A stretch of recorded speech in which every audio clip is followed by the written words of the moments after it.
Welcome back to the Elite Ball Knowledge Podcast. Today I'm going to be talking about the top tier of wide receiver talent in the NFL. This is not a top 5 list, contrary to my other videos, because there are just so many receivers that I have respect for that I think are really balling out in the league right now, who you can't really make a top 5 list out of all these guys because they're both at the top of their game and they've all been so dominant. So enjoy the video and let's get into it.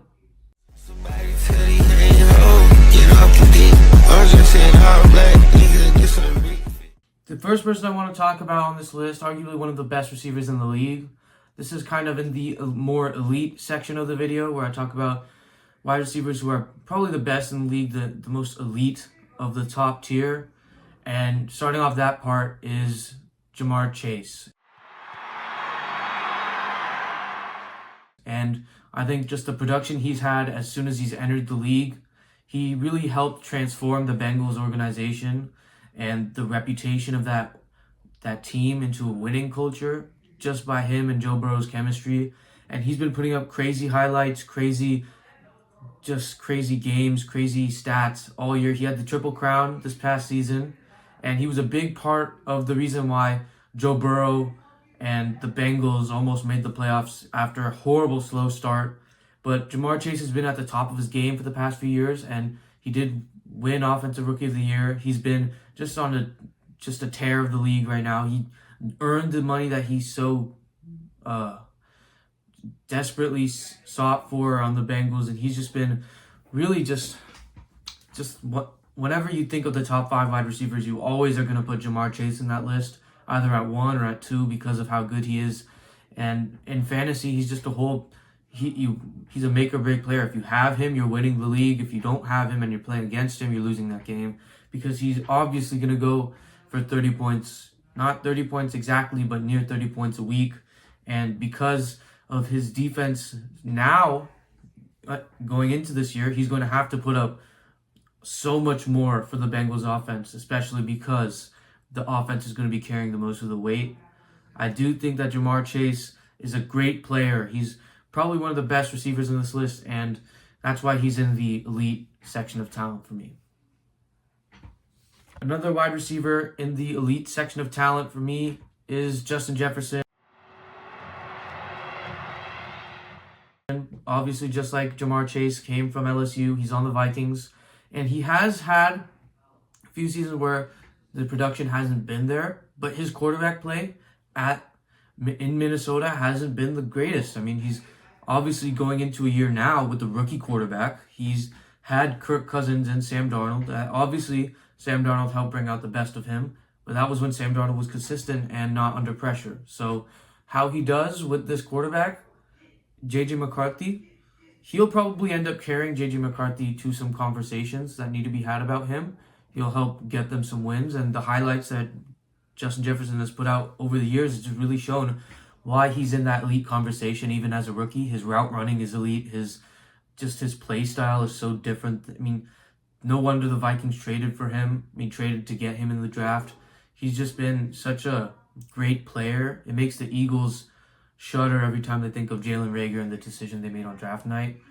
Justin Jefferson has just been out there making crazy plays. I mean, he had that one-hand catch against Buffalo that really set the league on fire about his name too. But he's just been such a presence in the receiving game. Obviously, he had that one season where he was injured, but he's been putting up great numbers ever since. And I think as a Viking, Justin Jefferson is just right for them. He's their best wide receiver and is one of the best receivers in the league. He's in the elite section because him and Chase are just so good. They're both at better than everyone else on this list. And I think the one thing Madden 26 actually got right was putting them both at 99 because they're both so good, so just dominant in the receiver game. And it makes sense why they have the top contracts because they should really be setting the standard for the rest of the receiver talent. Obviously, they're not the same archetype as some other receivers, but it really goes to show you how LSU is one of the top wide receiver producing schools, maybe even the best wide receiver producing schools, because of how good those guys' talents are and how easily they translated to the league. And it's showing again with Malik Neighbors, who put up 1,000+ yards with a bad QB situation. So I think Justin Jefferson is really leading the way for receivers and setting the standard. Now I'm going to dive into some of the talent that isn't quite elite in the wide receiver position, but it is still really good, and they are still some of the best around. They're just not at the elite, best of the best position. I'm going to start with some older players, namely being Tyreek Hill. Time it's Hill. Brought down by Reed. And Davante Adams. It's his 8th game as a Jet. Look at that. Look at that. Now, it is really kind of two sides to the coin because Adams is getting older, but he is aging like fine wine, and he is still producing really well, really good highlights, really good routes, and he's still producing good stats as well. But Tyreek Hill, he's aging, and he just put up a stinker of a season. He didn't produce, but when he was healthy 2 years ago in 2023, he was a dominant force. He had about 1,800, 1,900 yards, and he was just carrying the Dolphins. But we can't ignore the elephant in the room, which is the fact that he is aging pretty poorly after this past season, and which is why I would have put him lower, honestly, but 2023 just really reminded, I think back to that season, I think Tyreek Hill was just so dominant. His yards per catch was really dominant. He's such a good deep threat. He's probably the best deep threat in the league right now, and I just think that Tyreek Hill and Davante Adams, they're both so good, and they've both been so good in the past, but they're still good in that section where they're not yet elite, but they're not like bad. They're really good receivers. I just think that Tyreek Hill is on the way going down, while Davante Adams is still maintaining his position as annual top 5 wide receiver in people's lists and in the league. I do think that Davante Adams will add something for this Rams offense. I don't know how dominant he will be because they switched him out with Cooper Kupp. I don't know how his play style fits with the Rams, but I'm excited to see it because he will get a chance to rejuvenate his career once again. And I think that if he produces well this season, we're gonna bump him up because even as he's aging, he's still putting up such great numbers, and that's something you can't ignore. And certainly from a fantasy perspective, he might not get as many points because of Puka Nacua at the 1, but Davante Adams at the 2 is certainly not a bad thing. It's certainly a great thing to have, and I think any team would be lucky to have him even as a 2 or a 1, even like any team that signed Davante Adams in free agency was bound to get better. And he did take a cheaper contract to play for the Rams, which is a very good thing. And his outlook on the future is bright, and he is getting better as he ages. So I think that's one of the reasons why he's always in that good spot of wide receivers, like that A tier of wide receivers, so to speak. Another wide receiver I want to talk about is Amon-Ra St. Brown. But what a throw and catch to Amon-Ra. And because he's just been such a force on the lines, his determination, his grit, and his just ability to keep going, keep producing, his mentality and everything is just so good. As we saw, he tried to make his number the amount of receivers that were drafted in front of him. That shows a lot about the guy's personality, and he has been playing amazing. He tore his oblique in 2023, but still put up 1,500 yards, and he's just been so good. He was part of the reason why the Lions did make the NFC Championship game this season, this past season, not this past 2 seasons ago, and he was a part of the reason why the Lions were the number 1 seed. He's just such a great receiver, but I do think that a lot of the product of his abilities and his stats have been coming from Ben Johnson's offense and all the plays being designed around him. I think if more plays were being designed around Jameson Williams, he wouldn't get as much production, but he'd still get a lot of production. He's a great receiver. He's a great route runner. He's great at celebrations, and he is great at a lot of things. I just think that he isn't at the elite level, but he is really good, and he's a great receiver, and he's just such a good pick that the Lions have made, and it really goes to show how good they are at drafting receivers and all these kind of positions, because he's just a testament to how good the Lions have been at finding talent.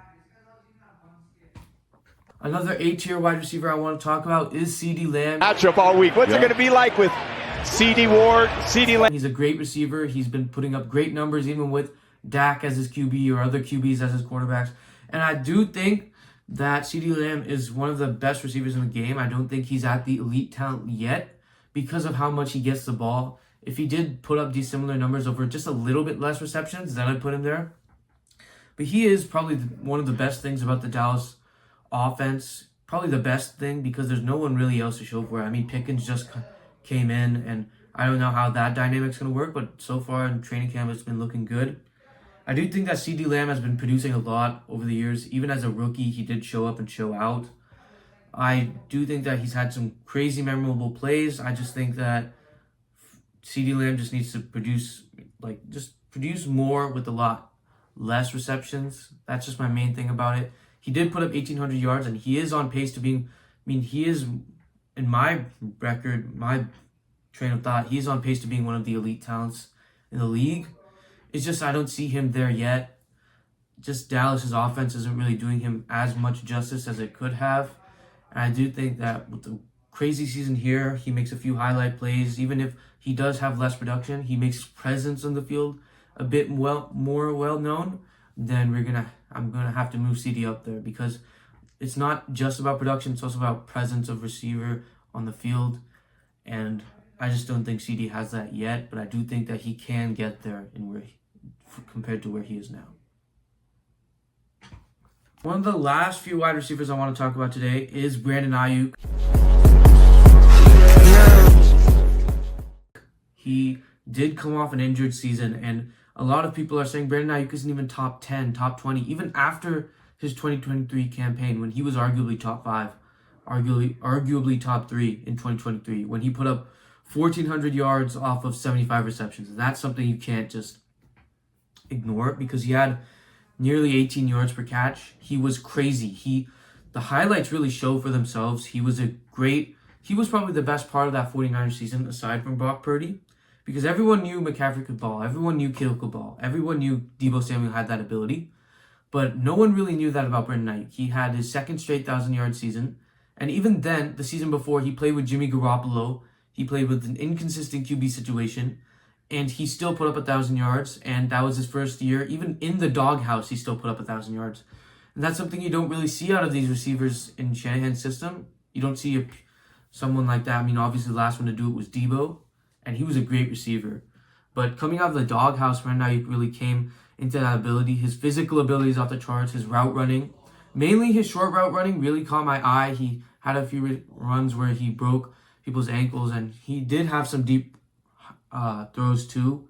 He's a great deep threat. He's a great route runner, and I think that had Purdy, he was wide open in the Super Bowl, by the way. In that Super Bowl appearance, he would have scored the game-winning touchdown if Purdy hadn't been sacked. He was wide open on the crosser.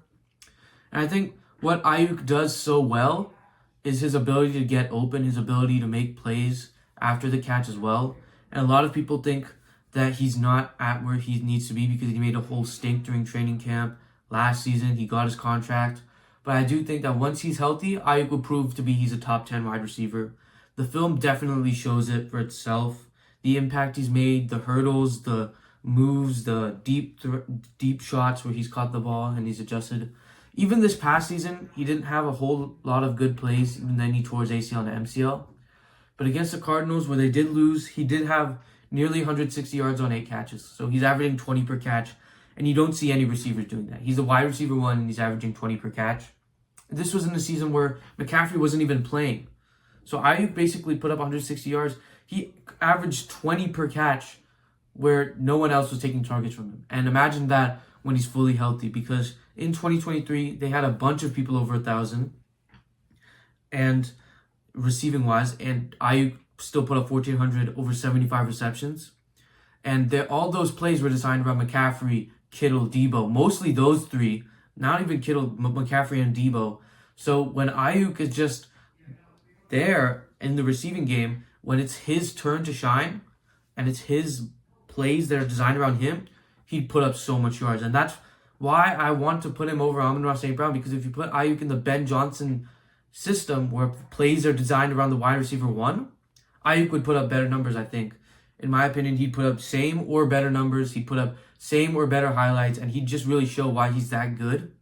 So I do think, depending on the system, Aiyuk would really be at that top-tier caliber of wide receivers. Not elite, but he would be at the top of A-tier. But right now, he's at the bottom of A-tier just because of that injury. I do think that when he gets back by mid-season or so, he'll have a slow start.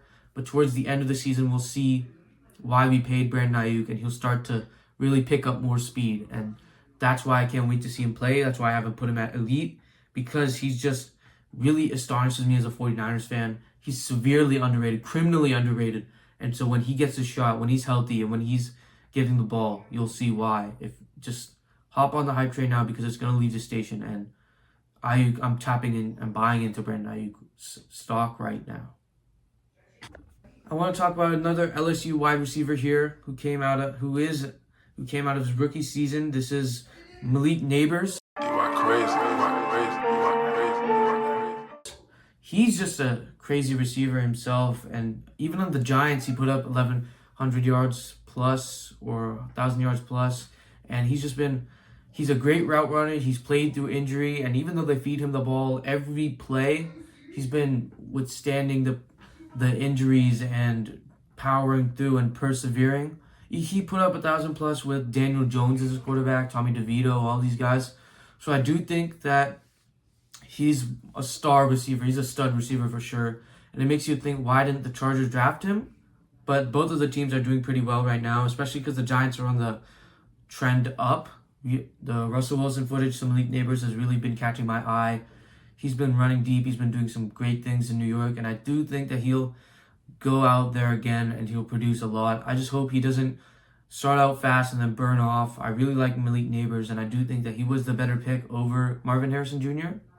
And I do think that he'll continue to prove why, and he's just another testament to showing why LSU is the wide receiver university. Another A-list wide receiver I want to talk about is Brian Thomas Jr. The rookie from LSU, Brian Thomas. He has been just a dog on the Jaguars. He's been a stud. He's been their probably second best offensive player behind Travis Hunter. But even then, I'd put him at first. But Travis Hunter is just too much to rank down. I do think that he's an elite player. He made the Pro Bowl as a rookie. And I do think that he will make Trevor Lawrence look good this season again, even as Trevor Lawrence's status is up in the air as a Jaguars QB. Liam Cohen, I think the new head coach should find a way to make him work, make him be great. He was good on the Buccaneers, so he'll make Thomas Jr. look good again on the Vikings. I mean, not the Vikings, the Jaguars. Another few receivers I want to talk about, they're at the B tier for me, just because they are good. They are great receivers, but I just don't have them at the top tier of talent or caliber as these receivers that I mentioned before. That being Puka Nacua. It's free inside the 10-yard line. He's a great receiver. He's great. He's a great value for a 5th-round pick, and he's really the wide receiver one on the Rams. He's just such a great talent. He's great athleticism, but I just don't think he's there. I love Puka Nacua. I think he's a great receiver. I just don't think he's at the same caliber as these other wide receivers. He's had some great highlights. He's had some great plays, but I mean, Cooper Kupp had the Triple Crown. So compared to him, compared to the last wide receivers on the Rams to do those things that he's doing, I do want to see a little bit more out of Nacua compared to how Kupp was doing in that same system. So another wide receiver I want to talk about is Terry McLaurin. Off throws to the end zone, touchdown McLaurin. He had a bunch of 1,000-yard seasons, and this isn't really him being in the B tier. It's just a statement to pay the man. He's been having so many 1,000-yard seasons over the Commanders, like horrible QB decisions. He had 1,000 yards with Sam Howell. He had 1,000 yards with, I don't even remember who it was anymore because it's so long ago. But Terry McLaurin has just been the best guy on the Commanders for so long. He's been showing up, showing out, and even with Deebo Samuel's situation being in training camp, we don't know how good Deebo will be. So it's really just better to pay McLaurin now because he is the wide receiver one for the Commanders, and I hope that he is for a long time because it's so fun to watch Daniels and McLaurin just play catch against these NFL defenses. And McLaurin has just been so good for a long time. I'd hate for him to just leave the team as soon as they get a good quarterback. And lastly, I want to talk about one of the best wide receiver duos in the league. I don't want to talk about too much of the duos. I could make a separate video on that. But that is A.J. Brown. Hurts lets it go. Complete A.J. Brown. He's in. Devontae Smith. Going deep for it all. Obviously, they just won the Super Bowl, so I might put them at number 1 just because of that win. But they were both so dominant in the Super Bowl. A.J. Brown, he really completes Devontae Smith, and Devontae Smith completes A.J. Brown. Devontae Smith is fast, shifty, fluid. He'll get through the defenses, nimble. He's a skinny Batman and big, strong Batman, where Devontae Smith is so fast, skinny. He'll get through the defense. He'll make those plays, and he'll be open when A.J. Brown isn't. And A.J. Brown will be open when Devontae Smith isn't. And A.J. Brown is the more physical, tough receiver who will truck the defense. So they really are two sides of the same coin. And I really do like how they work and how they gel in Sirianni's offense. I think Hurts needs to get them the ball a lot more. And it'll really open up the passing game because A.J. Brown really is such a good receiver physically. You throw him the one-on-one balls, but Devontae Smith is so good, as we saw in the Super Bowl. And as we've seen in college, he won the Heisman. He's won the national championship, and now he's won the Super Bowl. So Devontae Smith, I really think, has the talent to be a number 1 in the league. And he'll probably emerge to be the number 1 as time goes on, as A.J. Brown ages. But I do think that they're both so good. They both complete each other. And they're probably the best wide receiver duo in the league as of now. Thank you guys for watching another episode of the Elite Ball Knowledge Podcast. Make sure to drop a like, subscribe, and follow me on Instagram. You guys are studs. Thank you again for watching.